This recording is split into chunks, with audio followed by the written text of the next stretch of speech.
Yo, let me paint this picture for you. In the heart of downtown Chicago, where the skyscrapers pierce the sky like middle fingers to the clouds, there's this dude named Marcus. Marcus Thompson, a 35-year-old black single dad grinding away at Apex Tech. One of them fancy software firms that promises the world but delivers headaches. He's got this sharp mind for coding, dude. Can debug a glitch faster than you can say system error, but life's been kicking him in the nuts lately. His wife dipped out 2 years back, leaving him with their 10-year-old son, Tyler, who's got asthma bad enough to make every winter feel like a horror flick. Marcus starts his days at the crack of dawn, chugging cheap coffee from a thermos while riding the L train. He's always the first in the office, setting up his desk in the corner cubicle that feels more like a cage. The team? Mostly white folks who smile to his face but whisper behind his back. And then there's the big boss, CEO Richard Harlan, call him Rick, but only if you're in his good graces. Rick's that classic old-school exec, silver hair, tailored suits, country club vibes. Grew up in the suburbs, probably never set foot in Marcus's neighborhood unless it was for a diversity photo op. From day one, Marcus felt the vibe. Subtle at first, like when Rick would interrupt him in meetings, dismissing his ideas with a wave and a, "Let's circle back on that, Mark." Mark? Dude couldn't even get his name right half the time. Or the time. Marcus pitched a killer app update that could boost user retention by 30%, and Rick shot it down, only to praise the same idea when white boy intern Chad brought it up a week later. "Great thinking, Chad. Innovative stuff." Marcus bit his tongue, "'Cause bills don't pay themselves. And Tyler's inhalers ain't cheap." But it wasn't just the office BS. Racism seeped in like bad. Wi-Fi, spotty but always there. Like when the company holiday party rolled around, and Rick made a joke about Marcus being the token diversity hire, while slapping him on the back too hard. Everyone laughed awkwardly but Marcus. He felt that sting deep, like a paper cut that won't heal. He'd go home to his cramped apartment in Englewood, where sirens wail like lullabies, and hug Tyler tight. "We gon' make it, lil' man," he'd say, helping with homework while microwave dinners buzzed in the background. Tyler was Marcus's world, smart kid, loves basketball and drawing comics, but school was rough. Bullies picked on him for being different, echoing the crap Marcus dealt with at work. One night after a long day where Rick chewed him out for a minor bug that wasn't even his fault, Marcus came home to Tyler wheezing on the couch. "Dad, it hurts," the kid gasped. Marcus rushed him to the ER, blowing through his savings on co-pays. Next day, he asked for flexible hours to handle doc appointments. Rick's response, "We all got personal stuff, Marcus, but business is business. Don't let it affect your output." Weeks blurred into a grind. Marcus pulled all-nighters, coding like a machine, but the racism ramped up. During a team lunch, Rick dropped a comment about those people causing urban crime stats to spike. Glancing at Marcus like he was Exhibit A, Marcus clenched his fists under the table, thinking about his late pops, who marched in the 60s for civil rights. "Ain't nothing changed," he'd mutter to himself on the train ride home. Then came the project crunch. Apex was launching a new AI tool and Marcus was lead dev. He poured his soul into it, fixing biases in the algorithm that could have discriminated against minority users. Ironic, right? But Rick kept micromanaging, questioning every line of code. "You sure this won't slow things down? We need efficiency, not extras." Marcus knew what he meant. Don't make it too woke. One Friday, after another brutal week, Marcus dragged himself home early. Tyler had a school event, a science fair where the kid built a solar-powered robot. Marcus beamed with pride, snapping pics on his beat-up phone. But as he unlocked the door, something felt off.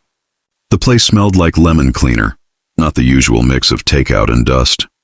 Lights were on, and there was noise from the kitchen, clattering pots, running water. He froze. "Tyler? You okay, bud?" Then he saw him, Rick Harlan, sleeves rolled up on his fancy shirt, scrubbing the counters like it was his own crib. Tyler sat at the table, munching on fresh fruit, apples, bananas, stuff Marcus couldn't afford lately, giggling at something Rick said. "What the hell?" Marcus blurted, dropping his bag. His heart pounded, anger, confusion, fear all mixing like a bad cocktail. Rick turned, wiping his hands on a towel. "Marcus, didn't expect you back so soon." Let me explain.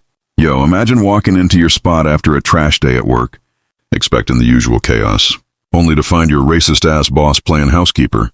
What's his deal? Is he setting you up, spying? Or is there something deeper? Something that could flip your whole world upside down. Stick around, this twist gonna hit you right in the feels. Marcus stood there staring hard. Explain. Man, you better start talking fast before I call the cops. How'd you even get in here? Rick sighed, looking more human than Marcus had ever seen him. Tired eyes. No CO swagger. Your son let me in. I came to help. Look, I know this seems crazy, but hear me out. Marcus didn't sit down. He crossed his arms, leaning against the doorframe like he was ready to bolt or swing, whichever came first. Tyler looked between them wide-eyed, sensing the tension. Rick took a deep breath. I followed you home from the science fair. Saw where y'all live. Saw the busted faucet, the empty fridge, the stack of medical bills on the counter, and it hit me like a truck. I've been treating you like garbage at work, and here you are, busting your ass raising a brilliant kid alone. I couldn't just drive back to my mansion and pretend I didn't see it. Marcus scoffed. So what, you playing white savior now? Clean my house and feel better about yourself? Rick winced. At first, yeah, maybe. Guilt's a hell of a thing. But it's more than that. He pulled out his phone. Showed a photo of a young woman. Mixed race. Beautiful smile. That's my daughter, Lena. She cut me off 5 years ago after. I lost my mind when she brought home her boyfriend. Good kid, black engineer from the south side. I said things. Ugly things. Things I can't take back. She said I was a racist and she was right. Haven't spoken to her since. No grandkids, no nothing. Tyler tugged at Marcus's sleeve. Dad, Mr. Harlan fixed my robot too. It wasn't working right and he knew exactly what to do. Marcus softened just a fraction, but the walls were still up. Why now? Why me? Because you remind me of him, of Lena's ex. Smart, hardworking, better than the crap I threw at you. And Tyler? He's got that same spark my grandkids would have had. I've been reading my dad's old letters lately. World War II vet. Fought with black soldiers and integrated units before it was even legal back home. He wrote about brotherhood, about how color don't mean shit when you're in the trenches. I strayed so far from that. That night stretched long. They talked. No yelling, just raw truth. Marcus unloaded years of microaggressions, stolen credit, the exhaustion of proving himself twice as hard. Rick listened, really listened, eyes getting red. The weeks after, things got complicated. Rick started showing up, not creepily, but consistently. Groceries on the porch when bills were tight. Rides to Tyler's doctor when the L was running late. At work, subtle shifts. Marcus got the lead on the next big project. Full credit, no mark slips. Rick even called out Chad in a meeting for recycling Marcus's old idea. But trust ain't instant. Marcus tested him. Invited him to a family cookout in the park with his cousins. Real South Side vibes. Loud music, grills popping. Rick showed up in jeans, no suit, nervous as hell. Got ribbed hard, but he took it. Laughed at himself. Even danced a little when the old school jams hit. Then the storm came. Tyler's asthma hit critical during the worst polar vortex Chicago had seen in years. Kid ended up in ICU, ventilator, the works. Marcus was a wreck. Missed work, savings gone, facing eviction notices. He stormed into Rick's office one day, ready to quit. I can't do this anymore. You win, fire me, whatever. Rick stood up slow. Fire you? Nah, sit down. He slid an envelope across the desk. Bonus check. Big enough to cover everything. You earned this. And more. Then he dropped the bomb. I reached out to Lena. Told her everything. About you, Tyler. How you changed me. She wants to meet. And she forgave me. Marcus broke then. Tears flowing, shoulders shaking. Rick came around the desk, pulled him into a hug. No awkward pat, a real one. I'm sorry, brother. For all of it. Fast forward months. Apex Tech ain't the same. Rick rolled out real diversity programs. Not checkboxes, but real change. Mentorships. Fair promotions. Bias training he led himself, sharing his story.